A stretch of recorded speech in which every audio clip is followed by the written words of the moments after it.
was hilarious is like my mom was super self-conscious about being short. Yeah. So she bought one of those Skechers where like it's like a 2-inch platform, and then where the platform is, there's flames. So it's like what all the Puerto Rican broads would wear at the parade. So like basically Guy Fieri ass shoes. Yeah, dude. Yeah. It was, oh man. And you want to know what's some like it's funny because people will tell me that I'll remind them of like Big J or like dude, do you remember got a chain wallet too? Do you remember Wilson's Leather? Oh, It was like the only black leather shop in the mall. no, what I remember was 99th floor, and that went out of business. Remember that Okay. shit? I don't remember that, but I remember I went to Wilson's Leather, and like the only people that shopped there were like gay bear dudes, because it was like tight, like bikers and gay bear. And she bought she's like, I don't know why you want this, Philip. What is going on with you? Because she bought me fingerless leather gloves. Oh, they were fucking nice, $15. I had a wallet chain, but I was like, dude, like this isn't even a good chain, you know. The chain just makes it easier for someone to yank the wallet out of your pocket. I forgot who it was. I don't know if it was a wrestler, but they actually had a real chain, you know? Sounds like some John Cena shit. Yeah. And I was like, this fucking little, like, you know, like Cuban link fucking wallet chains, that's not gonna, like, I could judo chop that shit.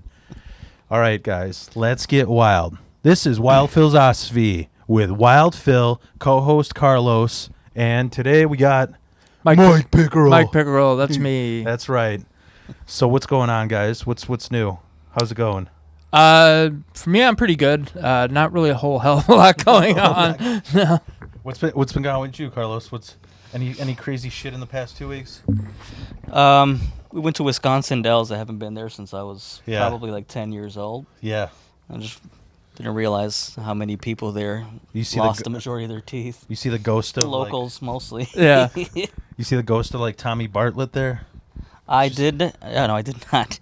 You know, they have. the movie Big where it's Tom Hanks and he becomes. Yeah. What was the name of the fortune teller? It was, I forgot. It was with a Z, but they have those up. But it's just Trump in all of them.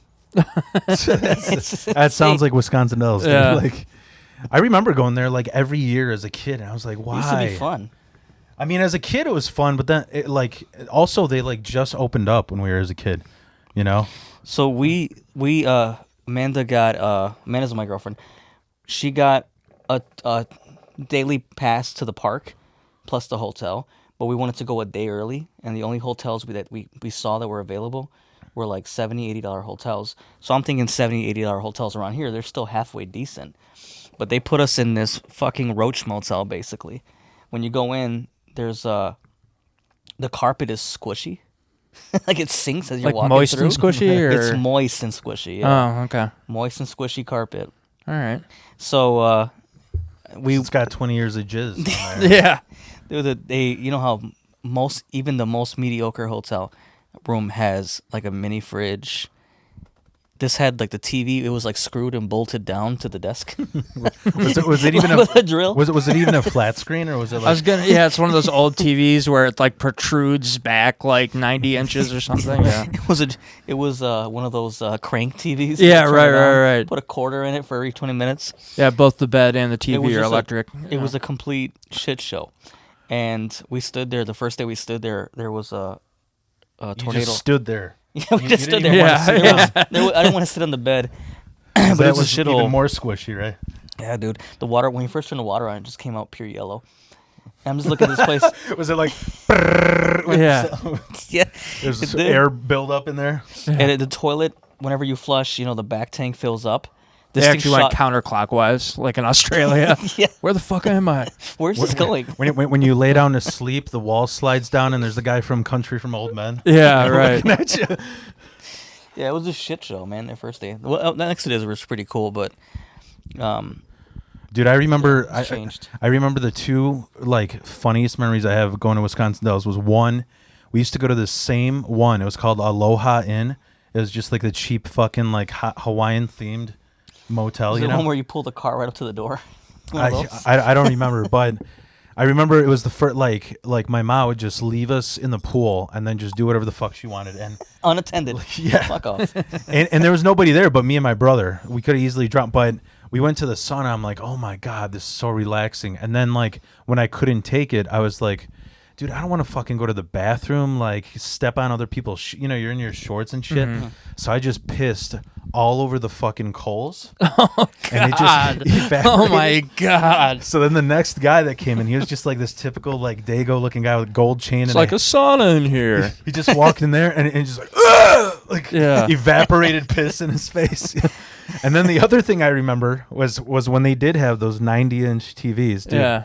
I'm sitting there and I didn't realize because like, now everything is credit card option right now in 2023. Yeah. Back then, I didn't know, like I thought like, if you want to watch like UFC, you got to fucking call the front desk and they got to, do it for you. So I just hit buy on Pamela and Tommy Lee's porn video. Oh, jeez. and like, dude, I remember like, I was like, holy fuck, it worked. And then like my mom walked in the room and she's like, you know what? I'm going to take a shower. So I'm like trying to quickly jerk it Oh, while jeez. she's taking a shower. And she comes out. I'm just like, Mom, I think you forgot something in the bathroom. Like I said, finish off. Yeah. Oh my God. Was your mom singing in the shower? Was she singing? Yeah. We know You can't get off anymore unless you listen to your mom sing. Oh, trust me, the ghost haunts me every night now. Ooh. We know cat who can really do the cool jerk. But so I had some crazy fucking goofy shit happen. I mentioned this on the other one, but so like Schaumburg is like 50% Indian, and it's like there's little crime. It's like the Chicago no crime. Me and Kelly go to this ice cream shop. Mostly nefarious smells. Go ahead. But we went to this ice cream shop and there's like this menu, and right as I'm looking at it, she's like, what the fuck? And like Kelly barely swears, she barely like reacts that way, and I look over, dude, there's a dude like our like body type. He was in like 500 pounds, but he had no shoes on. He was basically dressed like Adam Sandler, like a 90s like wigger with gym shorts. Sure. And dude, he was just eating. He was on like his 9th banana split. Hell yeah. Just fucking just dripping all was over. it a guy who worked there? No, it was just a random dude that I thought he showed went up. behind the counter. No, there's just a dude that showed up, no shoes. And I go up to the counter. I'm like, so I'd like the Blizzard. And what's with this guy having a mental breakdown here? Because like Kelly didn't even want to eat anymore. He's just got banana splits all over him. Hell just yeah. tripping I aspire to be this man. That's my future. And he goes, yeah, we called the cops. Don't worry about it. So then it's about to downpour. And I'm like, all right, let's just fucking go home. And Kelly's like, no, let's stay and watch the show.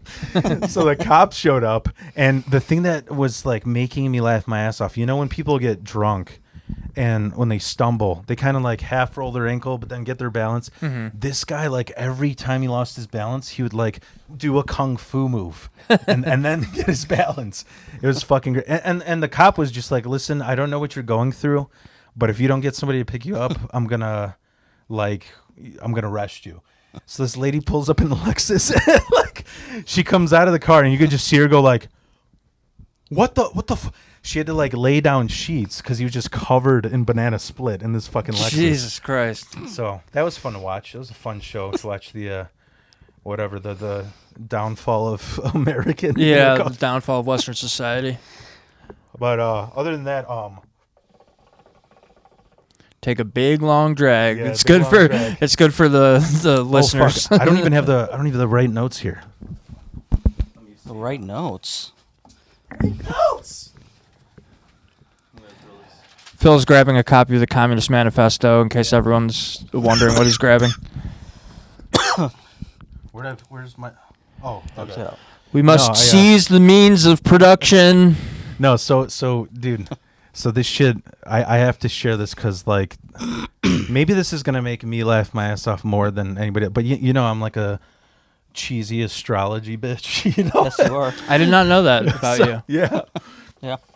Listen, man, when somebody tells a white dude you can't judge people by race, you got to replace it with something else, So first it was cars. I was like, oh, this fucking Jeep driver, this fucking Ford, and now I got to astrology. So dude, It was like, there's no God. Why are you asking the sky for shit? And then he asks the stars. so I'm at like me and my brother have this like relationship where I'm just like it's like Pinky in the Brain. He's like kind of like always, he's like always grumpy, and I'm just always like officially laughing at everything. So I went, everybody knows I'm like building his deck. So I go to his fucking house, and the day before I had to leave my bike there because it started raining.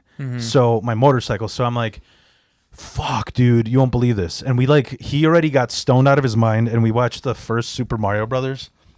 The 1990s one? Yeah. And dude, by the way, that one is 20 times better. It's way better. I fucking love that so much better. Because it was in its own way. It was just cheesy, but so freaking. It knew what it was doing. Yeah. It was at least its own story. Like everything before in John Leguizamo was insufferable. Yeah. Before he was a trans like sassy Puerto Rican woman in Pest, Yeah. But have you ever seen Pest? No. Oh, okay. Well, even Pest was around that time.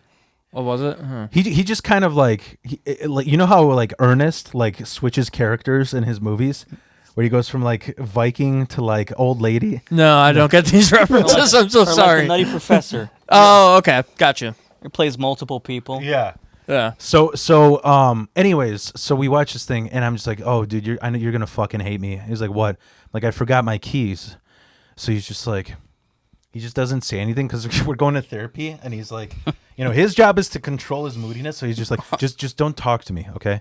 So it's just this like 90-mile-an-hour ride to back to my house to get my keys. And the whole time I'm just like, dude, like, and he's like raging. He's like taking like these heroic fucking vape hits of weed where it's like coming out. It looks like our oil is burning in the engine, I'm like, dude, I would watch out, man. And he pulls up here, and then we start pulling out of the parking lot. I'm just like, dude, I'm just telling you should watch out. He's like, okay, I'm sorry, I was moody. I'm like, no, I'm telling you to watch out because look. And dude, you know how cats like stretch their like neck around the corner? He just stretches his neck, drops his vape, and he's like, what do you see? I'm like, there's a full moon, man. Things are going to go by. Oh, like, Jesus you fucking Christ. asshole. Yeah, I'm looking for a fucking cop. Yeah, I'd be mad too. He's like, oh, what is this? The fucking Zelda, the Ocarina of Time? You got 3 days before who brought the moon into this? I thought we were talking about the stars. Yeah. But funny thing is that I had to like Google this shit to prove to him that shit goes wrong on a full moon, and it's scientifically proven. I hear that. No, that's actually with the daylight savings. That there's the most heart attacks happen during daylight savings. Yeah, and Greek women start howling at night, right? They do. No, but no. Well, The most heart attacks happen, and then because of like the high tides, like something like pressure drops, so people's blood pressure goes up, and what the fuck is it like? What the fuck? There's another thing where it was men get less REM sleep. And I noticed, like, dude, I'm not joking. Like, anytime, everybody, you ever have those nights where you're just like, I don't know why, but I cannot sleep at all? I take so much antidepressant medication that I have no problem sleeping at any point or time. So no. I know how many hours of REM sleep I get a night because I'm singing "Happy Shiny People." So fucking anyways, so that happened, and then what the fuck else did I have? Oh, the fuck. What the fuck? The fuck? The fuck? What did I write? Yeah, what did I write here? October. Oh, I was just writing that I went to this there's like this Mexican breakfast place like a block from me that has like amazing soup that my wife likes, and as soon as I walk in, like where breakfast soup. Yep. I think that's band what, name. I think that's what made that squishy floor at that hotel. Yeah, breakfast soup. but Listen to a bunch of homeless guys jerking off. Yeah. Dude. Is that we do that at Jerks at Joe's, right? No. Yeah, right. But I walk in there, and you know what? Like in the front of a building where people leave their like business cards and flyers and lost cat or some shit. Somebody put a flyer on there that just has this creepiest photo. This guy looks like John Winters, and you know who that is? Mm-mm. He's I forgot what he's in. I think he's in what was that 80s movie with the trans woman who like shits in the street? You know what I'm talking about? Mm-mm. No, I think that was a porno. Oh, are you thinking of John Waters? John Waters, yeah. John Waters. Yeah. I know who you're talking about. Yeah, so there's just this picture of this guy that looks like John Waters in a suit at a podium, and it just says, "Eres child predator, child abuse." Oh, jeez. On the fucking but it's in it looks like a child wrote it with their left hand and their righty. It was the weirdest fucking thing I ever seen. So they just banned him from the hotel. Oh, this was at the soup restaurant. Oh, at the soup restaurant. Yeah, Jesus Christ. I'm just like, what the fuck? Like, why? Well, depending on how good the soup is, they might be doing him a favor. Yeah. You know? It's like, that's one thing they say about pedophiles. They love their soup. Yeah, man. We should get that started. Like just make up shit just so they can catch pedophiles easier. Well, maybe that's just their Jared Fogle. Yeah, right. Every restaurant needs their own little. He lost a bunch of weight predator. on soup. He also liked touching kids. I was almost thinking of just putting my face on there so people look it up and they're like, "Oh, he's just a comedian," and then it'll get viral, Yeah. The pedophile flyer. Or the other thing I was going to do is how all the Republican guys they get that Joe Biden sticker near gas stations where it says "I did that." Oh, sure. I want to just switch it out with my face and a QR code to this podcast. You can actually get those custom made, probably. Oh yeah. Put your face on 'em? No, I'm going to. You're going to? Yeah, I wanted to do it before Hawaii so I could stick up all over fucking Hawaii. But yeah. Anyways, no, it was the thing that was funny was I looked up this guy because it had his name. It was Guillermo Mendoza. So I just go Google. I'm like, I know him. You know? Yeah. No, I don't. I remember him from summer camp. Oh, Guillermo. Oh, Guillermo. Uncle Touchy, we called him. Dude, the photo looks so goofy because it was he just looked like a creepy Mexican guy without the pencil thin mustache. If I shave these, then they will know who I am. Yeah, right. He showed me how to tie a tie while we're not both not wearing pants. That's not a tie. But so I looked him up. I just Googled Guillermo Mendoza molestation, and the thing that creeped me out was the only article that came up. Because it's local. He's a pedophile. He is local, very local for kids. local. He's local, man. I mean, he's a good guy, but he's local. No, but he's I guess he's a fucking pedophile at the Elgin Mexican Community Church. Oh. But the only article they had was on the Telemundo site. Yeah. Which is so weird. I don't know. Seems like that news should be a little bit more widespread. Yeah. What do I know? But yeah, I don't know. He's a pedophile priest. Yeah. Yeah, big surprise, right? What were you telling? No. What were you telling me about David's? So okay, we got to tell Mike. This David dude that we knew. Carlos grew up with him more. Mm-hmm. I got to know him because he would fucking want to fight me all the time. Mm-hmm. He was just this I don't know how to describe him. He was half Jersey Shore, half wannabe wigger. Tatted face tattoos. He was the Situation meets Malibu's Most Wanted. Okay. Yeah, he had that he hung out with that Jersey crowd, over tan crowd. Ew. He was at heart just a wigger. Okay. And he always wore the big goofy chains that you buy at the flea market with Sure. the spinners on them. Yeah, and shit right, like that. right. The Citgo jewelry. You get at those kiosks for those people. Well, yeah. Well, I kind of grew up around him, and his parents became my secondary parents. I was over there all the time. Okay. So I regularly used to communicate with his dad, and his dad was just kind of a old school conservative dude, He was just stoner. He was a jolly white dude. Yeah, he was always the way he looked and his demeanor. He reminded me of a Hanna-Barbera cartoon. Okay. like an extra in the Flintstones. Yeah, he could have been an extra. He would be the guy if you run into him, he'll talk your head off about everything, politics, about drug abuse, everything you could possibly think of, and how And he was always a good guy. But me and his son, we just and Phil included, we just lost contact with him, and we just kind of pushed him away. Before he became a douche. Yeah, he was, dude. This guy, one time I brought my, I keep this isn't a bit. I have a best friend who's mentally challenged from Jewel, Ross, and I remember bringing Ross one time, and Ross was just obliterated and drooling, and I guess he was looking at David, and David just started punching him. He's like, "Why the fuck this motherfucker staring at me?" I'm just like, "Cause he's retarded and he's drunk. Why are you getting intimidated by it?" So that's. He's double impaired, bro. Dude. Well, that's a double negative. Maybe he's a genius if he can open a vial. What if that happens? Afterwards, he's just like spinning beakers and shit, creating cures for cancer. Yeah, but dude, I remember one of the funniest moments. Like, so when David kind of figured out between our group because he was an asshole. Mm-hmm. Did you want to hit? Oh yeah, sure. He. By the way, you want some? No, I'm good. Thank you. I started to drive. So. I started. I started. What the fuck was it? I started selling like shit tons of weed, like pounds at a time. And his dad came by one time, this Hanna-Barbera character, and he was one of those. It was funny because they usually make fun of like, there's the dealers who like they just want to hang out with you. Yeah. He wanted to hang out with me, and all he did was he got stoned and he's just like, man, Phil, you're such a great. I wish you were my son. Can I adopt you? Oh, jeez. And I'm just like, oh, you want to buy any more weed? I'll do whatever you want if you buy more weed. Yeah. Just don't touch me. Yeah. Again. Yeah, right. He's gonna clean my pipes in his plumbing Yeah. truck, you know. But yeah, it was weird. But no, you were telling me like what were you saying happened? Like Yeah,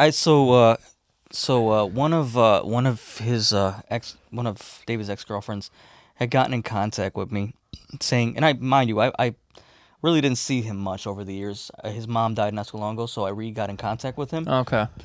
Just realized he became more of an insufferable, selfish prick. So I just didn't have any want to be around there. But his dad was always cool as shit. So she had said they couldn't reach him, they couldn't get in contact with him. So what I did was I decided to reach out to his dad. Okay.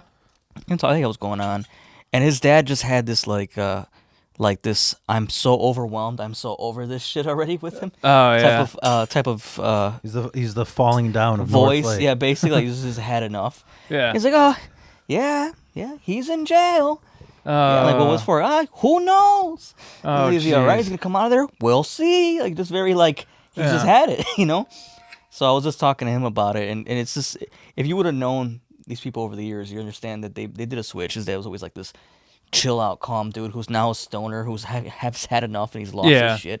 And this guy just sits in the basement playing video poker all day. Oh jeez. Like, what happened here? What happened?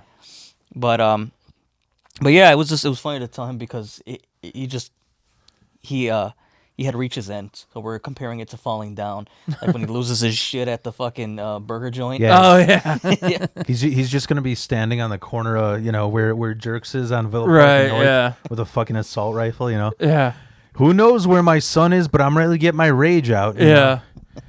But yeah, it was fucking. I forgot what I was gonna like. There was one moment with him where I just had such a ridiculous fucking situation with him. I forgot. Yeah, I remember there was a moment where like I kind of like stopped talking to Carlos and David. Like I was just like doing my because I was in my band and shit. So I'm like I couldn't get a hold of you because I didn't have your number. So I just reached out to David. I go over there, and he's like, "Yo, so," and he takes me into his room. And then he opens his he had like the closet with the door on a rail. Mm-hmm. and he like parts his clothes, and then he has like this jerry-rigged throne, sits down with this Lil John chalice, and he's like, "Let's talk in my office." And with like a Scarface poster in the back of him. I'm like, dude, this is that you like if only Jerry Springer was still around because he'd be the perfect fucking contestant on there, you know? Yeah. He would do random weird shit like that, and I know because I know him growing up. So there's his room and his bedroom on the top, and then he had his mom in one room and his dad, and that was a whole weird thing. They slept separate for 15 years or so. Oh, like the Dick Van Dyke Show. Kind of. They just didn't talk. They just hated each other. Yeah. So, but there was if they had Eminem as a son. Yeah. Okay. Mom spaghetti. Yeah. Mr. Dykes. Quit tripping over that ottoman, Dad. God. Dumb bitch. We used to always hang out in the den downstairs. But the last time I went out there, he had integrated his space, like his room. It was his room, that little downstairs bedroom, and the den were all like his. So he had random rooms with like just random shit. He had a meat cleaver on the fucking on the coffee table, and I was like, "What's that about, man?" He goes, "I just badass meat cleaver. I bought it. I thought it looked pretty cool." It was like shit like that. He was just a weird dude.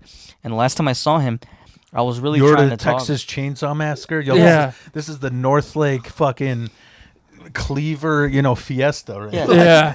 And when we went there last, I was trying to talk to him because his mom was sick, and he was just kind of becoming this like he made it about himself. I was just like, dude, calm down. I don't like people like that. So we're outside in the front trying to talk away from his mother, and he opens this little side window, and he's just trying to take a TV and put it out the window. I'm like, what are you doing? He goes, put this TV right here. We're gonna watch. I'm like, no, dude, just chill outside. He goes, no, I'm gonna put this TV out the window. Like I can hold it right fucking there, dude, and like. And I'm gonna face it this way, and we're gonna watch TV. And I'm like, I'm looking at him like I've been missing for the couple years. I'm like, this guy's lost his fucking mind. Sounds, he should have like a recoup, like a renovation house show, but with like Goodwill materials, you know. Yeah. And That's he what it fucking sounds comes out with random like he comes out. You know those little fucking light up boards where you put letters on it, like the big billboards. Oh like, yeah. He had a miniature one. He just came out with it. And he's outside. He's like look at this shit, dude. And he keeps like showing me shit and putting it down. I'm like, So this guy's he's lost his mind. Basically, like a 5-year-old just showing you his off toys. cool things. Yeah. It was Like- just that's what it is basically. Yeah. It's weird. Yeah. I was like, this guy's God. lost his You mind. want to see my baseball cards? Oh man. But yeah, dude. So we got Mike P on the show, man. Like I got Hi, everybody. Like I think I've been happy enough to have Mike as my BFF in the Chicagoland comedy scene. Yeah. But yeah, I got to know, like, so like I don't think I've ever even asked you, like, what do you think started you into comedy? Like, when did you start doing stand up? My first open mic was like August 19th. I think it was August 19th. It's almost 4 years ago to the day. My first mic was at So like right before lockdown? Yeah, it's about 6 months before. Oh wow. Yeah. And that was at Logan Theater. Shout out Leah Berman. She's a great person. And You say Logan Theater? Do you mean like the old movie theater? yeah, Logan Theater in Yeah, they got a in mic Logan there. Square. They've got a really awesome mic there on Mondays. Leah Berman runs it. She's a fantastic comedian. Speaking of fantastic mics, person. get a new one there. Yeah. It cuts in and out. oh, yeah. But But Oh, I like replace this mic. yeah. yeah, Mic. but I don't know really why I started comedy. Honestly, I just kind of one day started writing jokes. Like I listened to a lot of podcasts, I guess, but What's like your top 3 podcasts? I like You Made It Weird, Pete Holmes. That's a good one. Maybe Tuesdays with Stories. I like that one. I'm struggling to think of a third. There's this one called like Good One. It's about like jokes and stuff. I feel it's that I funny. like, but- Anytime you ask anybody that question, they try to avoid saying Rogan. You know, Well, whatever. not you. I'm just saying most people. Like, Yeah, I don't listen to it that much, as mostly because it's just too long. Yeah. But yeah, so like I just kind of started writing jokes. Like comedy was always really important to my family growing up. Like I feel like we could all kind of relate to each other a little bit better through like humor. yeah, Like, you know, when I was like a real little kid, you know, my dad would show us like Mel Brooks movies and like all that stuff. And we actually like there was a period of time growing up when like I don't know if you remember on like Fox 32 or whatever, they would have like The Simpsons and Seinfeld, and we would like have dinner, and then like my dad would almost like make us watch The Simpsons. Like, it was like awesome. Yeah, it was like Home Improvement, Seinfeld, and Simpsons. And Simpsons, yeah, totally. And he would almost make us watch it because it was so like, you know, like how I just remember that sticks out to me so much because like I remember like other kids at school or even like my cousins, like they weren't allowed to watch The Simpsons because like Bart was bad and all this stuff. And like the fact that like my dad almost like made us watch it because he appreciated the comedy of it so much was like when I think about it now, that really sticks out to me as like a thing that is formative, I guess. For I love comedy. Mel Brooks, man. He's like he's like that generation's Larry David. I feel like, you know. Yeah. And I feel like none of the Naked Guns would even exist without Mel Brooks, right? Yeah, I mean, a lot is owed to the earlier, you know, generations of comedians and stuff. Yeah, because it like almost like started with that whole Spaceballs parody. Well, yeah. I mean, his first thing. I mean, you're catching me at a bad time because I just read like Mel Brooks' memoir not too long ago. So it was like, he did like The Producers and then like Blazing Saddles, and Blazing Saddles is such a fucking funny movie. Sorry if I'm not supposed to swear, but no, you can say whatever you want. Okay. I've had people almost say the N-word on here, if you know. Okay, what I mean. well, I'm not going to do that, but yeah, no, just like really. The Mel Brooks early movies were really pivotal to us growing up, and just like really any comedy, like did you have like a top 3 as a child? Top 3 comedy like movies? No, like comedians. Well, it's probably changed over the years. When I was like real little, like. So growing up, way before the Bill Cosby scandal, like I remember we would go to like Blockbuster on weekends to like rent movies and stuff, and one of the things we would rent almost every time was Bill Cosby himself. Yeah, great. Because it's a just phenomenal stand-up special. It was a good one. Yeah, and like as I kind of got older, like I really liked like Steve Martin, like his early stuff is so funny. And I think now probably my favorite comedian is Stephen Wright. That's just probably my favorite comedian. Still now? The guy on the couch? Now, yeah. I don't know. No, I think you're thinking of Dr. Katz, right? No, there is the guy on the couch. Wright, yeah. Stephen Wright? Yeah, in Half Baked. He was the guy that slept on the couch. I didn't get the reference. I don't remember that movie very well, but yeah, he's very dry. Yeah, but yeah, the one-liner guy. Yeah, I don't know if I knew too much of him growing up, but I just remember like as soon as I discovered him, thought he was just a genius. Yeah. So my favorite one by him, he says, "How come it's a penny for your thoughts, but you got to put your 2 cents in?" Yeah. Like somebody's making a penny. Yeah. Dude, I never even realized, like, Half Baked is like one of my favorite movies. Oh, it's great. And I never realized, like, that's fucking Dave Chappelle, Stephen Wright, Jim Brewer. Yeah. Fucking who else is it? Bob yeah, that's Saget's a in there. pretty steep Bob drop Saget's off between like comedic talent there. But just saying, but I love Jim Brewer though. I saw him recently in Chicago Improv, but he got very he kind of like lost his mind after the vaccine shit. He got very religious. a lot of comics did. But his wife is like dying. Okay. So he became really religious. Oh, interesting. Okay. I liked him just because he was like a metalhead and he'd do like impressions of Metallica and AC/DC and. Well, yeah, he did Metallica fucking clean too. He did a covers of them. But I saw him. One of his bits that was fucking hilarious was when he's talking about. It was either he worked at a Sears or something, and he called the paint section. Yeah, and he made him think there was a terrorist attack on the paint section in wherever the fuck he was. I think it was like Florida. Sears or some shit like that. But yeah, no, that's so like. You said your first mic was August 19th in Logan. I think it was either the 12th or the 19th. So it's like it's almost 4 years to the day when I did that first mic. Yeah. Okay. And what did you open with? If you don't mind me. Like what was your my very first joke? I still do it now. It's about my addiction to heroin and stuff. So yeah, I didn't know how to segue into it, so I was gonna let you. Yeah. I just found out. No, you're good. Yeah.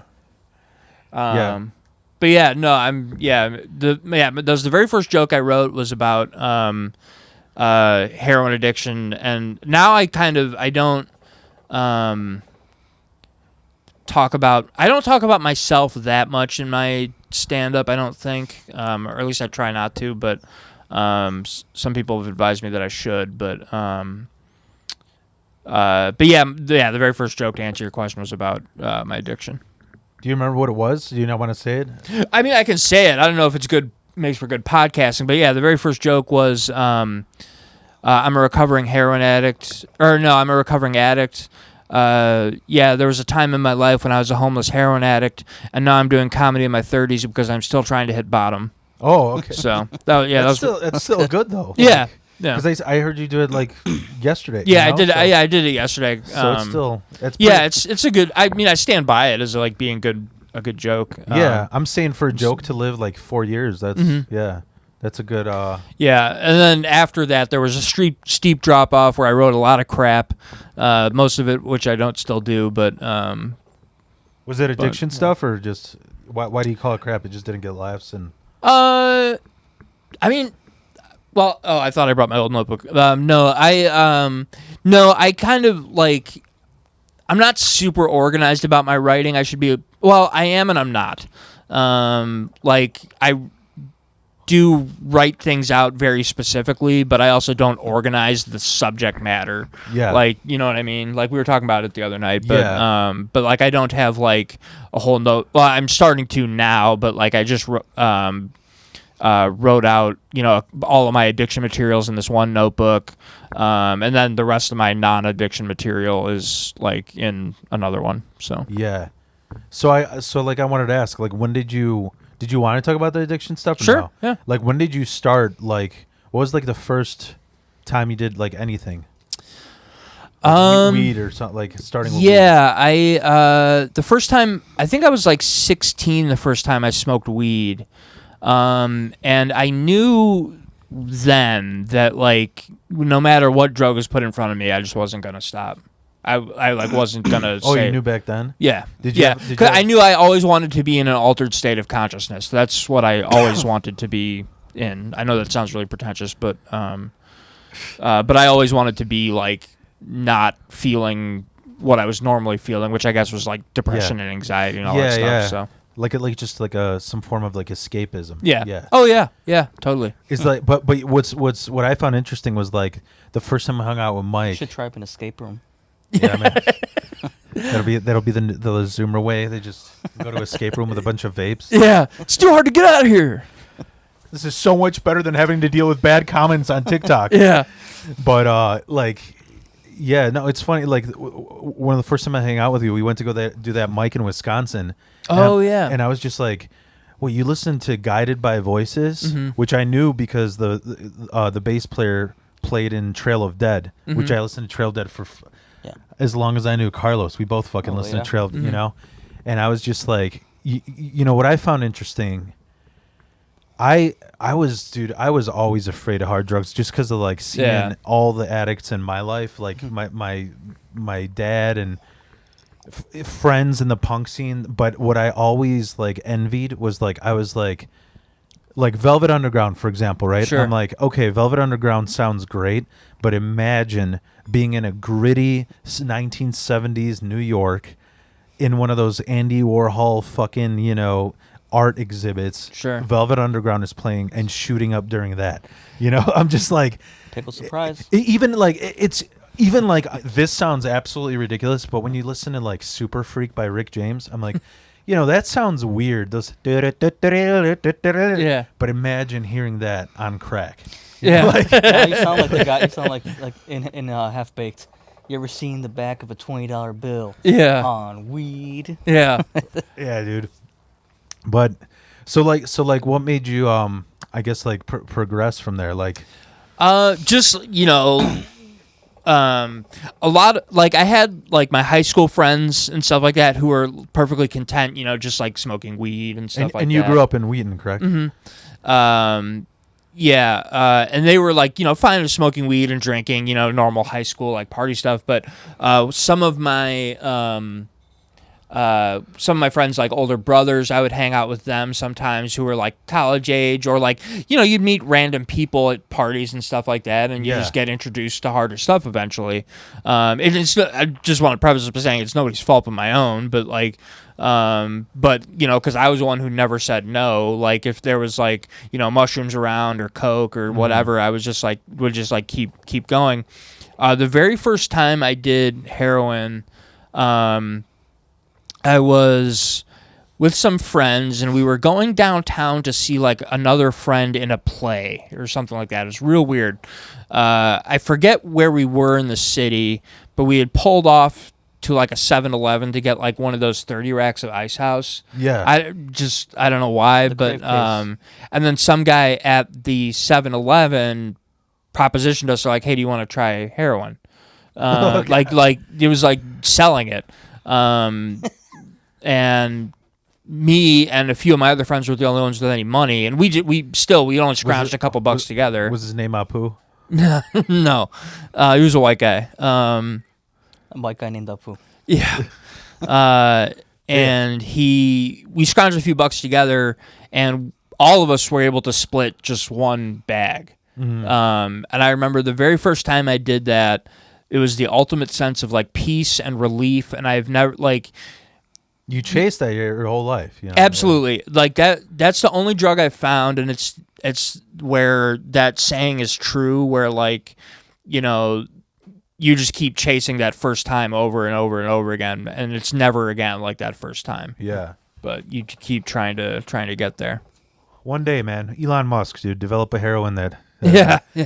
But yeah, dude, that's what the one heroin story that like sticks out in my mind, which I tried writing it into a bit, but it's funnier as a story is. I used to hang out. So I had this buddy of mine. He was a Leo, by the way, because I'm an astrologer. No, but he just had like this fucking like. I thought it was a Leo thing because like this pride thing. He would always like go out or like date or hang out with people that he thinks like he can save. He had like this hero complex.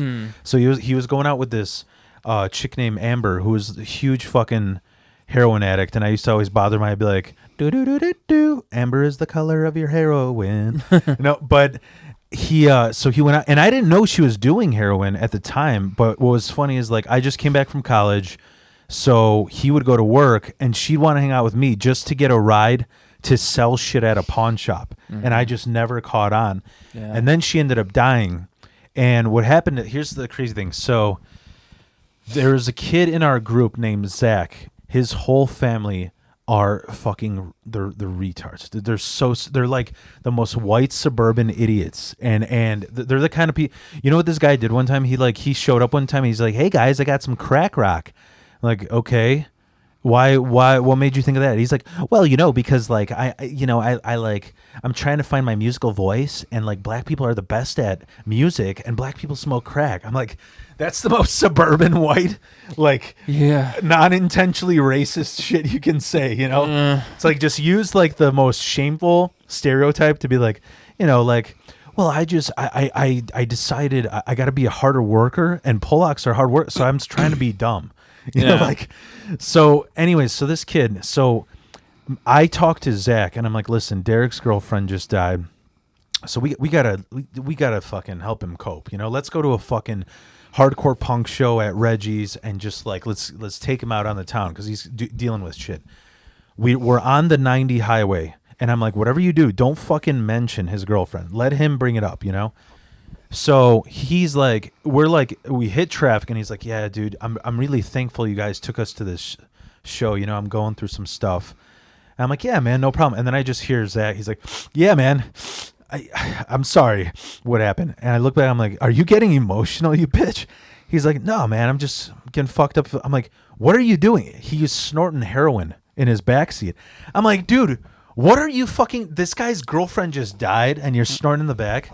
And I just look at Derek. I'm like, if I were you, I would like speed up to 100 miles an hour and then throw this guy out of the car. Yeah. And here's where I was going to turn into a joke because this actually happened. I was telling this story back at this punk house that we hung out with, and I was telling it to this girl, Brittany, who was like 400, 500 pounds. And she just like, that's fucked up. I'm like, what? She's like, you would. I'm like, I know it's fucked up. His girlfriend died. She's like, no, it's fucked up that you would shit on someone for a health problem. Him having an addiction, that's a health problem. What if you did that to someone else? I'm like, made fun of a health problem? She's like, yeah, what if it was me? Because, I'm overweight. I'm just like, well, I'm not strong enough to throw you out of a moving car, So, but she got pissed. But anyways. I can't even get up to 100 with you in it. Yeah. I'm like, it'll be like a marathon. Let me train for a few weeks, and then we'll get in the car, Yeah. Imagine you training, running up a fucking upstairs, and you got her picture on your mirror. Yeah. But that's like the only, I knew like 4 people there. It's good that dude, you got your shit together now, and I'm proud of you, man. Oh, thanks. Like Carlos, would you even expect this story from Mike? No. Like, you know what I mean? No. Because you got your stuff to, Yeah. it's good. Well, dude. I'm missing a tooth, so it's all Mike, yeah. dude. Well, which is actually unrelated of all We're things. just all It was just a addicted to cavity. snacks. Yeah. Yeah, dude. You gotta lay off the taffy. Yeah. No, but Damn you, Milk Duds. dude. Speaking of missing teeth, it's just because I'm wearing. If you can't see on this camera, I'm wearing this shirt. It says tough guys don't do drugs. So I didn't realize that. so what's funny is I'm building my deck at my brother's house, and I was just, dude, it's been like 90 outside all day, for like the past 2 weeks. So I asked him, like, do you have like a shitty shirt I can sweat into? This was one of my mom's old boyfriend's shirts, and he got this for us because he thought we were drug addicts. And dude, this guy was such a fucking asshole. Like, yeah, because if you were a drug addict, a shirt would turn it around. That's what it is.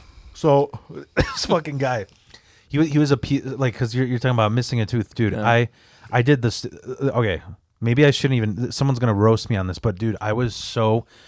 This was like the lowest point because I was like, my mom doesn't give a fuck about me. My brother doesn't have my back because like he didn't want to get in between. But this guy would fight me all the time. And like one time he gave me a bloody nose and I was so pissed that I just like, I looked in the mirror and I just like curb stomped my own ass. Like, I just slammed my face on the edge of the sink and I broke both my front teeth because I was just like, and dude, the cringiest part, like that feeling like chalk, like nails on chalk. The cringiest part was seeing that the chipped bone go down the drain. It was fucking, oh man. But the thing about that guy was like, he would always like, and I wrote this into a bit that I'm still kind of polishing up, but the funniest part was like, he was a fucking like Irish dude who was like desperately trying to be the Sopranos. Because like Sopranos was around that time, and the funniest, he was this is your mom's boyfriend? Yeah. He'd drop N-bombs on me. You're working like an N-bomb, and always call me every synonym of homo you can imagine. And I remember that one time, like, the funny part that I left out purposely is one time he's walking by my room. We were going to like some family event, and I'm putting on like a dress shirt. He's like, you fucking put your shirt on like a faggot, because he had a lisp, and I'm just like, dude. Gay people put their shirt on differently? Yeah, I'm just, I know, I'm just like, I'm so open minded. First of all, I'm just like, you're watching me undress, dude. Yeah, right. And then second of all, I'm just like, I'm pretty sure that sentence starts with thuffer and thuggatash. Yeah, you could put his picture up in a Mexican soup shop, Dude, he like. So one time the funniest thing was because I was in like Jackass and CKY and shit, that when he got into a fight with me and I lost, I got so mad that I was like, how can I get back at this guy, dude? Me and my brother, they had a local like Olympic like neighborhood pool, right? And I just dressed up in his Armani suits, and we made a video of me like swan diving off the highs in his suits, and then showed it to him. And I can't get it out of my mind, like the broken man when he sees that fucking Armani suit get drenched in the public pool. But yeah, dude, I had so many. Oh my god, you're swimming like a fag. Yeah, god, dude, that guy was your suits. So that's all. But so like, what I'm just curious, like, what were you into, like, similar? I'm just like, do you feel like your music taste shifted when you started doing drugs? No, no. Short answer to your question, no. My music taste didn't really change. It was kind of the same as it always was, Yeah. But I did like the Velvet Underground, Beatles and like Guided by Voices, like you mentioned, all that stuff. But that never changed. Yeah. The only other heroin strain I know is the showcase that I run in Chicago that you've done. Is a friend of mine that I went to grammar school with, and there's my bully. His name's Prendergast. He's gonna try to kill me, but he was like the biggest dude. Like this guy. I mean, I may remember being in like third grade and him being like, "Yo, did your mom show her pussy to you yet?" And I was like such a Polak. I'd be like, "Not yet, but I will give you update and quit talking about it." Like. So, but this guy, like, he had a fucked up life, and recently, I guess he had like his 8th overdose. Oh, jeez. And what happened is, like, when he OD'd, he fell asleep on his arms. Yeah. So all the nerves got fucked. That happened to a friend of mine. Yeah.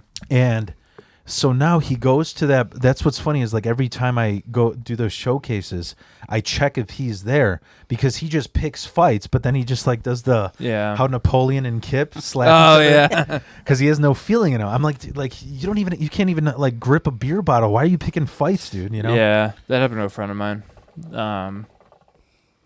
Rough stuff. Yeah. Yeah, I've overdosed 4 times, so yeah, Oh, I know how shit. that goes. Yeah. Yeah, I don't like. What's the hardest shit you did, Carlos?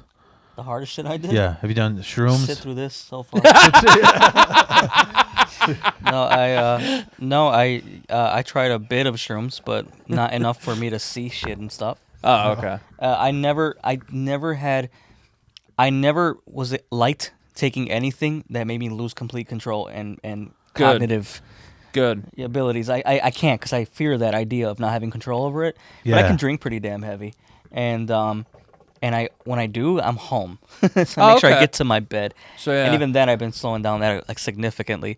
But my reason for not venturing into drugs even further is my fear of losing control of myself. That's good. Yeah. That's good. Some people seek that. Yeah, I think I was. Yeah. Well, this dude David is kind of what they started doing after a while was we're just sipping on fucking cough syrup and shit for a while. Yeah. But what, And like NyQuil? Robitussin? Yeah, it's like the DXM thing. Yeah. Yeah, and then they tried, like, you want to do this? I'm like, this just seems stupid to me. I mean, I literally have Jaeger right here, and it tastes exactly the same. I'll just fucking drink this. Yeah. Yeah, dude. I also did listen to a bit about like, I kind of accidentally did meth. I don't know if I told you about that. Oh no. Did I tell you about that? No, I've Yeah. done it on purpose, but No, so like, Not accidentally. do you know quercetin sure. or triple C's? Yeah. Because that's what they cook to make meth. You know? Yeah, that's the dextromethorphan or something like that. Yeah, yeah. And I remember hipster John, growing up with hipster. I had this. Oh, I remember. I had this best friend, Polak, that I grew up with, and he was always fucking competitive. Like that's why I stopped being friends with him, because I would just call him. Like if I called you, I'd be like, hey Mike, what are you doing? You want to hit up a mic? You want to chill? You want to like write jokes? I would hit this guy up, and he'd be like, I don't know if I want to do that stuff. I'm kind of working on riding my bike from Illinois to Wisconsin. Yeah, I just graduated from pilot school, and I know how to pick locks as well. I'm like, great. Is he like reading his resume or something? I don't know, dude. I'm like, if they ever need a Polish James Bond, I'll let them know. Yeah, Is this right. a dating profile? Fucking Yeah. So, fucking we were like in 8th grade, and Silent Hill just came out. You The played video game? Which Yeah. one? Oh, yeah. The, The fir- first the one? very first Yeah, one. that was in my opinion the best one. It is Yeah. the best one, dude, and it was just so scary. And like, so here's what happens. I would always go to John's house, who he lived in this condo in Arlington Heights. His dad was like OCD as hell, and like super frugal. All he ever ate was soup. It was the weirdest fucking. Like I feel like if he ate a steak, he would like break his feminine jars, But so we go over there, and his dad's like, all right. Drink it to one of those crazy straws. He just puts a fucking steak in a magic bullet, and Yeah. it basically tastes like what, like pussy juice. Yeah. So his dad's like, yo, we're going to a family outing, him and his girlfriend, and so you guys better behave. And we're like, we're not gonna do shit. We're playing games, whatever. We just got Silent Hill, so he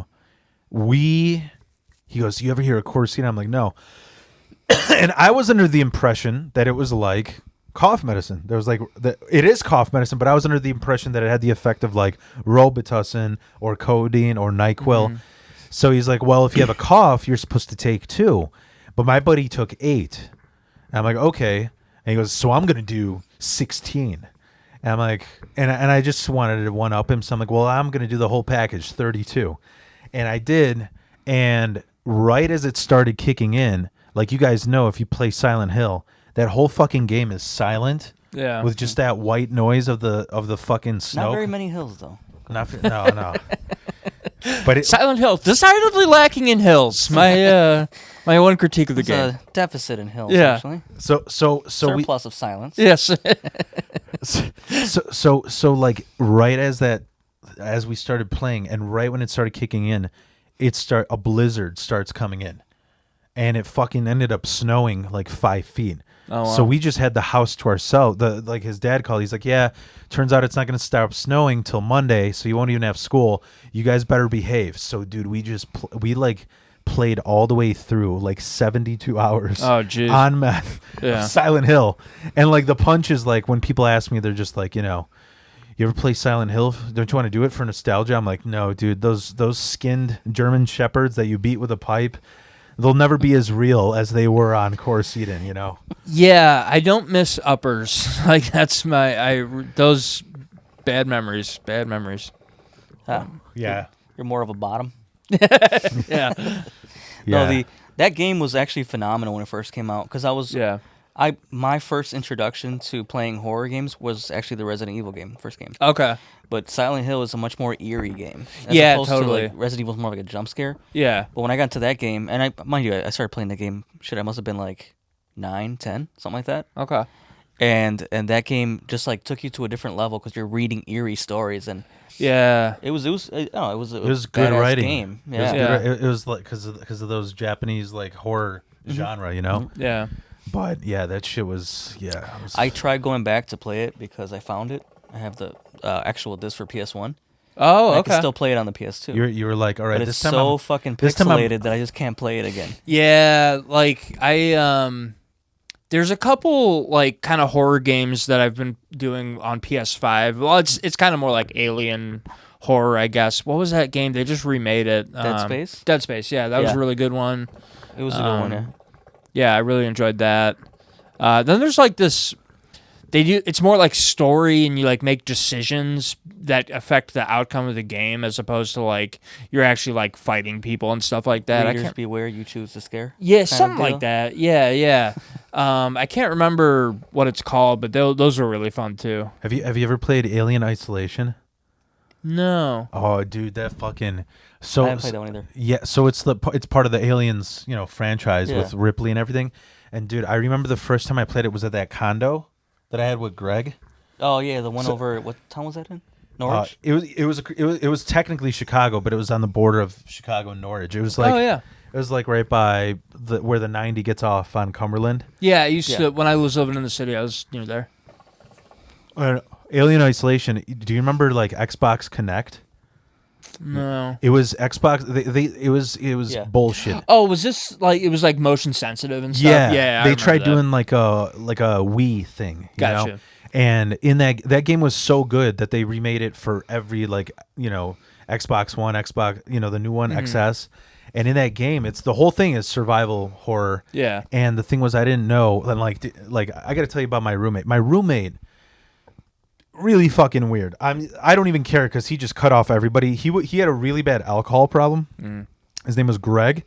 Greg was like your stereotypical, like those metal. They got a really deep voice. Yeah. They always dress like in their like steel toe fucking work issued like clothes. They like Dickies and stuff. You know. So he was just that guy that like no matter what you did, he was bound to say that night that's just gay, like that kind of guy. So, but the thing with him was he had something. But then he kind of looked like a young Gene Wilder. Oh, really? It's the thing that was the reason why he was an alcoholic, and what was weird that I suspected was his parents were married for like 30 years, but at like year 15, his dad came out of the closet and started cheating on the wife with a dude. Oh boy. And the dude was like almost Greg's age. Oh, weird. And when they split up, Greg was mad at the mom for not being like in there. So his boyfriend started hitting on Greg. And weirdly, soup shop. and weirdly, Greg would fucking like when he got how like different people when they get drunk, like some people, when some fucking people they like when they get drunk they fight, or like white girl drunk they cry about their exes. Every time Greg got drunk, he would try to make out with you if you're a dude, or he would just end up butt naked somehow. Nice. Like every time. And the weirdest thing was like I'm not even being cocky, but being in a band. When I was 25 to about like 30, just the peak of pussy. I mean, it was ridiculous. I was in a psychedelic band. I fucking dressed like Russell Brand and fucking just new online girlfriend every week. And every time I brought them in, they'd see Greg laying there butt naked, and I'm just like, yeah, I'm not gonna abduct you. That's just he's an alcoholic, and that's what he does when he's drunk, you know. And Good old Gregory. And so what the fuck was I saying? What the fuck? I forgot how I was even getting on this topic. You should have brought a girl in and just started playing Goodbye Horses. Could you help me move this couch in my van? Yeah. I forgot why I even brought this up. This is so fucking goofy. But you can't get Greg's ass off your mind. Yeah, dude. Because one time I was playing Alien Isolation, and it's like when you play it, because of the motion sensor, you have to sit completely still. So I just remember him like waking up from a fucking hangover naked, and because he walked into the room, like an alien started attacking me, so I was screaming at him, and he's just like, "What the fuck, man? I'm just drunk. What?" And it was because I was getting attacked by fucking aliens, and his dick swinging me in the face, you know. Yeah. But I remember, like, so this is a fucked up story I can share. I don't know if I told you, but one time, It's your name up there. Yeah. Okay, I was dating this chick named Claire, and she was like, we kind of like already established, like, well, she kind of established it because she thought I was just like a crazy, like, you know, wild Phil, whatever. And she's like, she was a rich chick from fucking Oak Park, and she was on SSRIs because she was depressed because she was overloaded with studying to be a lawyer at DePaul. And it was, dude, she was so fucking weird. Like the first date, it was like, you ever see Private Parts with Howard Stern? His like I never saw it. There's a scene in the movie where like he like this model that's supposed to be on his show takes him to her apartment and wants him to take a bath with him, but he's like married, so he doesn't want to cheat, you know. I just had this weird moment where like we were just supposed to get food, and she did not want to put out, but she's like, let's take a bath naked together. And she had this souped up fucking apartment downtown Chicago where it was like this 1930s bath where it was like a studio apartment, but the bathtub was in the middle, and there was one of those shower curtains that go in a circle. And oh wow, it was weird as hell. And I'm just like, I swear to God, that train ride, I jagged off in a corner on that L train because I was so blue balled. Oh, dude, like it was. I'm surprised you didn't wake up in a fucking tub full of ice with your liver missing. Yeah, people start throwing money at you. Yeah, dude. But so here's what happened. So I was like dating her for a while, and then what happened is like she did something that I forgot what happened, but she like pissed me off for some reason, and I was like, you know, I don't know if this is working out. Like, I was going through some shit, and I just said like, give me a 2-week break. It's not you. I'm taking a break from everybody. So of course she goes on a fuck frenzy, and the next time I like messed around with her, I end up getting a UTI. I just wake up in the morning and I'm just like, oh, I'm pissing orange Fanta. You got into UTI? That's nice, dude. Yeah, man. University, what is it? Technical Institute? Yeah. So it's nice, dude. So how the fuck does anybody see that on a resume she and not you smart? into undergrad school? Yeah. What trade school? She's like, I'm gonna make a man out of you. Go to UTI, and if you don't get there, I'm not paying for DeVry. You know. Yeah. But anyways, so what happened is like, because she did that, I was just like, I got this Polish guilt, a Catholic guilt, that I couldn't break up with her. I couldn't do it. I was like, I have to do. It hurts women, but I couldn't say no. So I was like, I'm just gonna ghost her until she fucking leaves me alone. Instead, what she goes. Instead, what she goes. Polish guilt was. I think I hear someone in the attic. Yeah. So I didn't know how to break up, and so like she goes, let's just go out on a last dinner, like a breakup dinner, which I thought was weird as fuck. Huh. And all the chicks that move to the city, they're always obsessed with Boys Town. So in my mind, and I didn't think about that. So in my mind, I'm like, okay, I'm like scheming Phil right now. I'm like, okay, she never wanted to do anal. So I will tell her the only way we can have this relationship is if we do anal, and then she'll break up with me. So we go to fucking Boys Town, and she ends up getting loud as fuck, and I'm just like, no, this isn't going anywhere unless we do anal. And there's just like dudes next to us, like, well, if that doesn't work out, we're down. And she ended up agreeing, and I wasn't. My number. Yeah. And like, and I wasn't, and so she ended up agreeing, and I was like not expecting it. So like I'm like, oh fuck. So we're like riding to my condo. I'm like, all right, we're doing it right now. Like hoping she'll still hop out of the car. Yeah. So this whole time I'm like sweating, thinking of I've never even done anal, so I don't even know how to do it properly. Okay, so what happens is we go, and I'm like, so what you do is you bend over and you move up. well, yeah. The dude, math is the hardest part of it. Yeah. Like literally while she's undressing, I'm Googling like how do you properly do anal. Oh jeez. And so it's like, yeah, first you need whatever lube you think you need. Yeah. 3 times that. Well, dude, dude. So I'm like, what lube do I have in this house? And the only thing that came to my mind was like my mom telling me how good coconut oil is good for everything. Oh, there you go. No. So I just had this jar, like those gallon Costco jars of coconut oil. Pina colada. And I'm already butt naked. And I'm like, oh yeah, I'll just get some lube. So I run in the kitchen, and I start just fucking this jar of coconut lube. God. And then I look to my right, and Greg's butt naked there. I'm just like, I really hope he doesn't wake up, dude. Like, Yeah. It's the perfect time to wake up. Yeah. So yeah, but then I ended up I Smells like a Caribbean orange. I didn't. What the fuck happened? So I didn't read the part where you start off with a pinky and move up. So I just went all dick in. Like gauges in your ear? And yeah. And dude, it was not good. She was just crying the whole time, and I couldn't, like, neither of us could finish. And well, after she started crying, you could though. I started crying from happiness after. This is beautiful. No, but yeah, I don't know. But so like I don't know. Is there anything else you wanted to add? I mean, I didn't know like Yeah, is there anything you want to add to to Phil's story? I didn't know where to segue. This is so bad. Not like that. I didn't know like I have to ask, like, do you have like what do you think is, like, if you want to share the most fucked up, I would say, heroin and sex story that you might have? Well, I don't really. You're not gonna like this answer. I don't.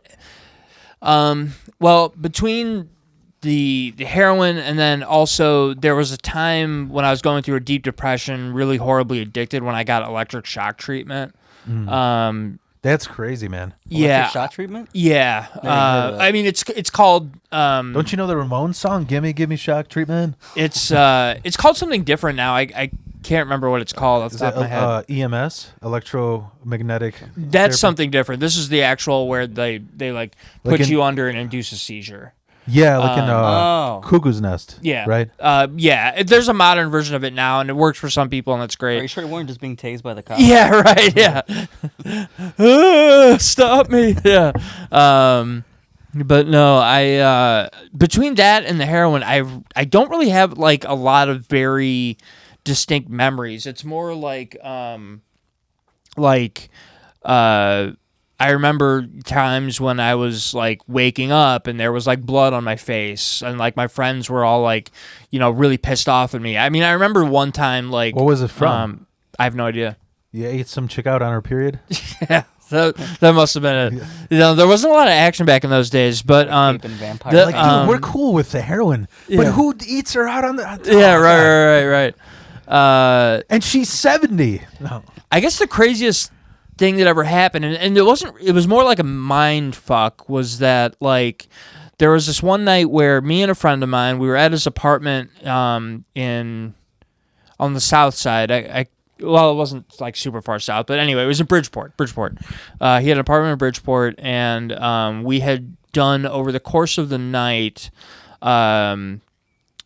weed, crack, heroin, alcohol, and then the cherry on top was PCP. Oh, God. So we ended up both for maybe about like 6 hours or so, ended up just sitting on his back porch, just kind of staring into the night and then like occasionally looking at each other. Now, the thing is that you have to realize when you're doing like these hard drugs is that you're buying them from gang members. Yeah. And you're interacting with a lot of like gang members and stuff like that. Trustworthy And, guys. Yeah, right. Real stand-up fellas. And so he had this other roommate that was like in like on consignment in the military or like had something to do with the military. And so really great how you're actually listening to my story. But yeah, so he had ended up like this sounds like the origin, like when they have the origin story in like Boys in the Hood or like Dead Presidents. Yeah, right. So this guy comes from the military. So basically, what had happened was his friend just came back home, and we both simultaneously got up and started hugging him and like thanking him for being there. And then the next day, when we came to and we kind of realized what was happening, was that we were both having the same like hallucination that like these Latin King gang members were going to come into his apartment and kill us. We both just somehow had this identical like hallucination. So, but that's so like it wasn't real though. No. Oh wow, that's crazy. How did you figure out it wasn't? That there wasn't any gang members coming to kill us because they didn't come kill us. They didn't come? Yeah, no, Maybe they just didn't got come kill us. tired. I mean, we had hung out with Either tomorrow. there was like this one guy who lived like across the street named Jesse, and he had this other guy that lived with him, and then there was this other guy named like was it Jesse and Joey? No, and then there was like this guy Jesse. There's like some heroin addicts you meet that are like just never gonna die. They're just gonna do heroin forever in like a responsible amount, and they're just never gonna die. I didn't know those existed. To be honest. Yeah, I don't know if it still does because of like how pervasive fentanyl is, but like he was just like. I remember one time when he caught us shooting up that he was like yelling at us and kicked us out of his house. He's like, "You fucking junkies, get the fuck out of my house!" And meanwhile, he's like turning around to like snort his own dope and stuff like that. It's just like, all right, whatever. That's crazy. But yeah, there was some crazy times there. Yeah, dude, I just remember in the 90s like having to read and then watch like Basketball Diaries, you know? Sure. Yeah. And that was kind of sad. The thing that fucked me up the most was Requiem for a Dream. You know? But yeah, that movie ends catastrophically. Yeah, I just remember Jared Leto with that stub as a hand, like with the music playing. That was actually funny to me. But yeah, I just. So the real question is, you're in the kitchen, you got this girl, you're gonna do anal. What are you using as lubricant? Well, I've done anal before. In your kitchen, what are you using as lubricant? In my kitchen currently? You can't leave the kitchen. I think I have avocado oil. Oh, this is but it might be expired. White girls love avocado. So yeah. Put. It might turn you on just because of the name to use extra virgin olive oil. Yeah, extra. Put my dick on some toast. Yeah. But no, I just remember like that whole 90s like Basketball Diaries, Train Spotting. I love Train Spotting. That's like still one of my favorite fucking movies. Train Spotting had one twisted part when the baby was dead. Yeah. But then every other part was just kind of comedic. Yeah. Yeah. Requiem for a Dream was just catastrophic. Yeah. To me, the most realistic portrayal of addiction that I've ever seen on film was Uncut Gems, but that's never seen that one. Oh, dude, that's great, man. It's a people like it or people hate it, but like cocaine, he was a right? gambling addict. Oh, okay. But to me, that's the most like the sense of desperation I felt watching that movie was like that's what addiction is about. It's just like you're constantly desperate, trying to like appease something, you know, like that. Yeah, that. When I saw that movie, I'm just like, oh, that makes a lot of sense. So what made you completely stop? Just the overdoses. I'm just sick of that. Like everything's cut with fentanyl now. It's a scary thing, yeah. It's fucking terrifying. Like there's like one of the times I overdosed, like I did like maybe a line that was like that big. Like cuz like when I would relapse, when I would be out of using for a while. Yeah, go ahead. Like every time you shot up or did you snort sometimes? I snorted. I shot up when I could, but like the thing about shooting up is that you can't you have to do heroin like every day for a month in order to build up to shooting up, because like you have to actually be addicted to it, because when you shoot up you have to cook a whole bag. Okay. You can't just do like a little, like it's wasteful to like shoot just like a little bit of heroin from a bag. So you do have to actually do You got to be a little resourceful. Yeah. I mean, like, man, you got to be the Costco of heroin. Do it in bulk. Yeah, exactly. You know? Heroin addicts are some of the most ingenious people I know. Like some of the people I've met. You know. Well, you know they were talking on. I don't know if you were about to say something or no. Go ahead. They were talking on Rogan. There's that. Have you heard about that doctor who does that? Where he so Rogan had does what? It wasn't side by side, but then he had one guest who, this guy's just a fucking dork. He was just like this nerdy guy who he made a book, and you know how there's like a level of like spicy sauces. Mm-hmm. You know what is that thing called? Scoville rating. Yeah, the Scoville rating. He had like a Scoville rating to stings. So he just made a book where he got stung by wasps, by snakes, by spiders. Oh, is that the guy who like takes the bullet in and makes it bite him, and he like tests the pain level of it? Oh, I think I've heard that. Yeah. And the thing, I mean, you could watch that podcast, but the funniest one, he was telling me, he was like, what's the worst one? And it was like some fruit spider that chills in palm trees. And he said it's the worst one because what it does is, for guys, it makes all of your blood pressure go like insanely fast, which means that you have the most painful and hugest boner you will ever fucking have. Ooh. So you die from having like the hugest fucking boner. But what I was to go. Yeah. But there's just gonna be a line of ladies fucking this body. With the Oh no! But they're just using you. Yeah.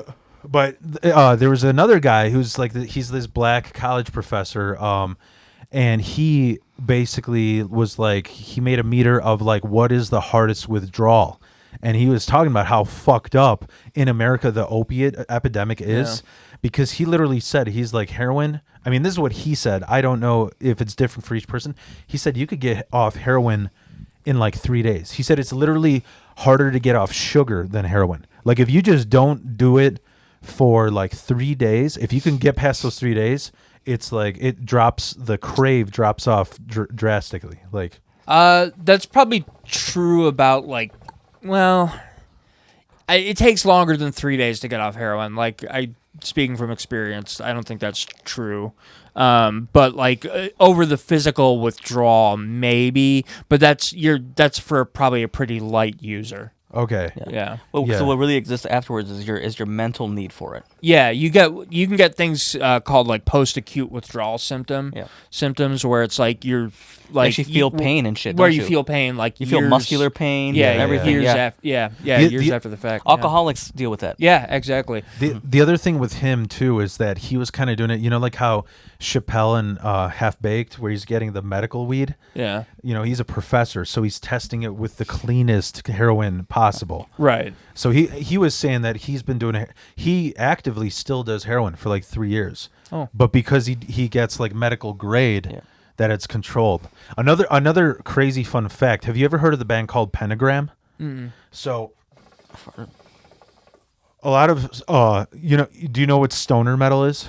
Vaguely. It's kind of like the top guys are like Everybody Loves Sleep. Who they're from the Gummo Sleep. Do you know who Sleep is? The guitarist ended up making High on Fire as well. A lot of people know High on Fire because a lot of the High on Fire's music is in Adult Swim. But then there's Electric Wizard, and obviously the pioneer of stoner metal was always Black Sabbath, where it's just like these slow, like hammer-on riffs that go on forever that sound amazing when you're high. But before Black Sabbath, well, not before, I mean, literally like maybe 2 years, there was a band called Pentagram who sounded exactly like Black Sabbath, who was as good, and they were about to sign them, and they would have gotten as big, but the singer, he's like 70 now, and he's never stopped doing heroin. Oh, he's like the most. So they were like neither has Ozzy. I don't think he stopped. Has he? Ozzy, I don't know what his. I think he stopped and like he just decayed mentally. You know, like yeah.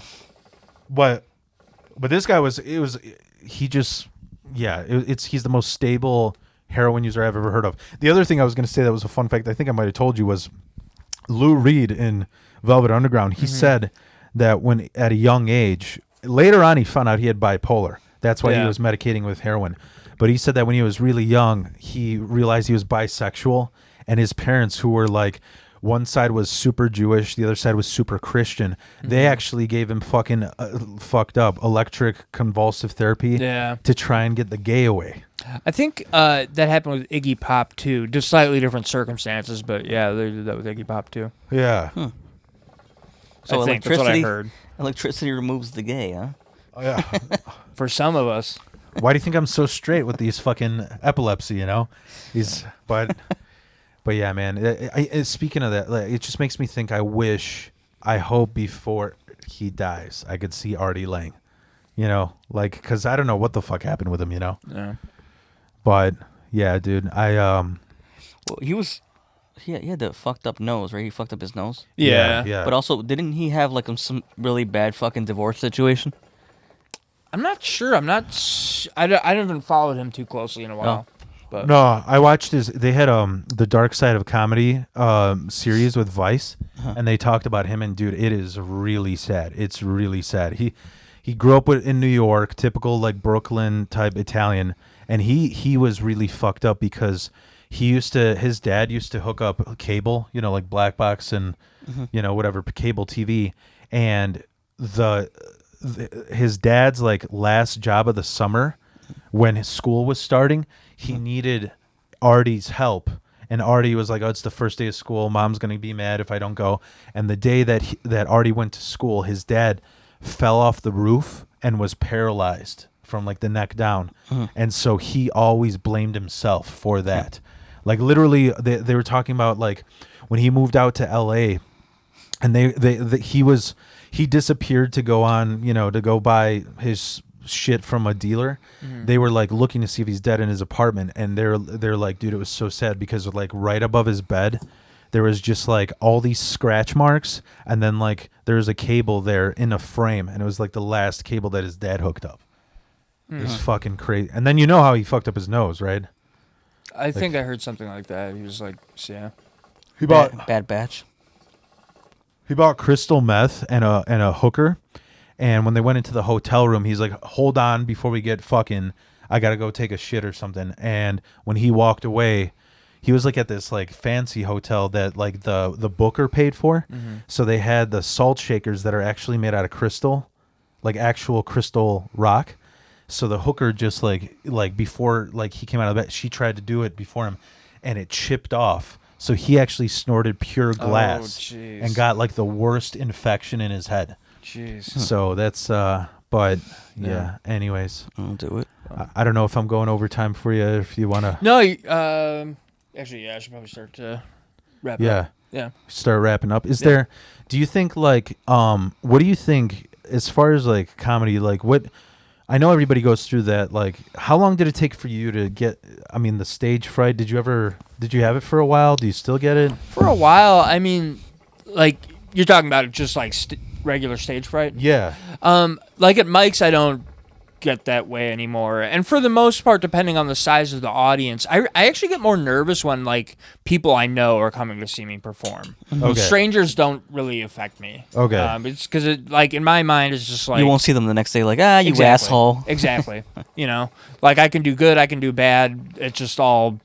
I'm never going to see these people again, for the most part. So yeah, I mostly just get nervous like if people are coming to see me. But even then, like. It's not really affecting me too much anymore. I don't know. I don't recall exactly when that went away, but it took maybe like a year and a half. I don't know. Yeah. You know, what the fuck was I gonna say? My mind's going all over the place because this nicotine, but Yeah. fucking when you were talking about like the whole getting off heroin, like the 3 days or whatever, dude, I remember because I told you how medicated I've been. You Right. know? Like when the whole 5 deaths in my family, my wife was like, you need to get a psychiatrist. Like everybody's worried about you. So I did. And I mentioned before, like basically the psychiatrist misdiagnosed me with bipolar, and then he gave me schizo pills. And then dude, like it's so fucking crazy, dude. Like when you look, so here's the thing. It's like when you look on, it's the type of thing where like, where you look online, like it'll say like, oh, this is the best thing. It's almost like it reminds me of like exercise fads, you know, like you read like there's so many results. Oh, you know what, fucking Dr. Drew is sponsoring this, you know, but then you read the reviews by actual people and everybody said the same thing of what I actually, after the vault, we went to the cellar and there was a guy who the same thing happened to him that happened to me. He was on olanzapine for 3 months, gained 80 pounds. Oh, wow. Never was able to lose it. Oh, wow. And yeah, like he said, at the moment they put you on olanzapine, they immediately tell you have to take metformin, which is a diabetic pill. Right. It's basic for anybody who doesn't know. It's like somebody telling you, here's your pill for psychiatry. By the way, you have to take Ozempic with it. Right. You know, and I just remember, dude, I was like, this has to be as hard as heroin getting off. Because literally for 3 months, I slept like 1 hour a week. Yeah. And every 2 hours, I just was sobbing my eyes out for no reason. You just constantly like, it was like somebody who is terrified of heights, and every 2 hours you're like walking across a tightrope from buildings, you know? Yeah, there's a couple psych drugs I that think you were on your period. Yeah. There's a couple psych drugs that I've been on before where the withdrawal and the like chemical stuff is real tricky to get through. Yeah. So going like, even though I went on that tangent, so you would say Logan Theater is your favorite because that's where you started, right? Oh sure, Yeah. yeah, yeah. It's still one of my favorites. And who did you say runs? You said shout out to Leah. Who? Leah. Yeah, I don't know if have I met her there? I'm sure you have. I'm pretty sure I introduced Said you to Berman? her. Okay. One of the times we've been there. Yeah. Berman? Leah Berman. Yeah. Oh, how do you know? He said it earlier. Oh, okay. I just want to see if you forgot. So Yeah. It's my fucking memory. No, I just always remember the big guy with the glasses and the mustache. Oh, Jeremy. Yeah, Yeah. the one with the list, right? Leah usually has the list. He's usually just sitting at the table that the list is on. I think, Okay. So. Check that Yeah. place out because I've never been to that one. Yeah. Yeah, I never. The last time I went to that movie theater, they were playing old shitty movies for $5. Yeah, they Sticky floors, they we go do there like to get- specials and stuff. Like when I lived in the city for a couple years, and I would go to that theater pretty frequently. It was, But they don't. It's not a movie theater anymore, right? They still play movies, yeah. Oh, really? Okay. They'll do like special like nights and stuff like that too. Like they'll play new movies, but then like Saturday at midnight they'll do some. They'll have scary special movie type nights where they thing, yeah. play I Am Sam and Forrest Gump. You know, like no, but but do you have like? Can you recall a favorite showcase of yours that you had? Like a favorite show that like. Wait, like I want to know like the most favorite and then like the most hated, if that's cool. Probably one of the. I mean, like, I've enjoyed doing the Zany Super Six showcase. That's been cool. Like I've done well, then I've done bad there. So I guess that'd probably be the same answer for both. Oh, it would be Yeah. yeah. Because I always hear like disaster stories about like horrible fucking showcases, and I don't know. I was just curious about that, but I don't really have too many like horror stories. You know what I mean? Like some of that stuff is kind of like an exaggeration. Like I'm not a road comic yet, so like like I don't have like these crazy stories of comedy condos or anything like that. It's just it's like most of it is just like this is fine. You're gonna. Sorry, it's kind of a lame answer, but no, it's cool. It's honest. I mean, like you're gonna do a roast battle with your bud Mike Cooper, is it? yeah, at some point I hope so. Yeah, I haven't heard back from them yet, but yeah. Oh, okay. Yeah. No, those are fun. Like I'm starting, like the way you talk about like who you like performing in front of. I just feel like you just get so many more laughs to a general audience. You know, it's than 10 comedians like ready to tear you apart. You know? Yeah. But yeah, I mean, I don't know. I don't know. My goal is to one day to get to one gay to get to Zanies. I mean, No, it's okay. but yeah, dude, it was a fucking great time with Mike Pickerl. If maybe in a year or two, or if there's some crazy shit, totally. we'll have you on again. Totally. So yeah, sounds good. Thank you guys. Yeah, thank you.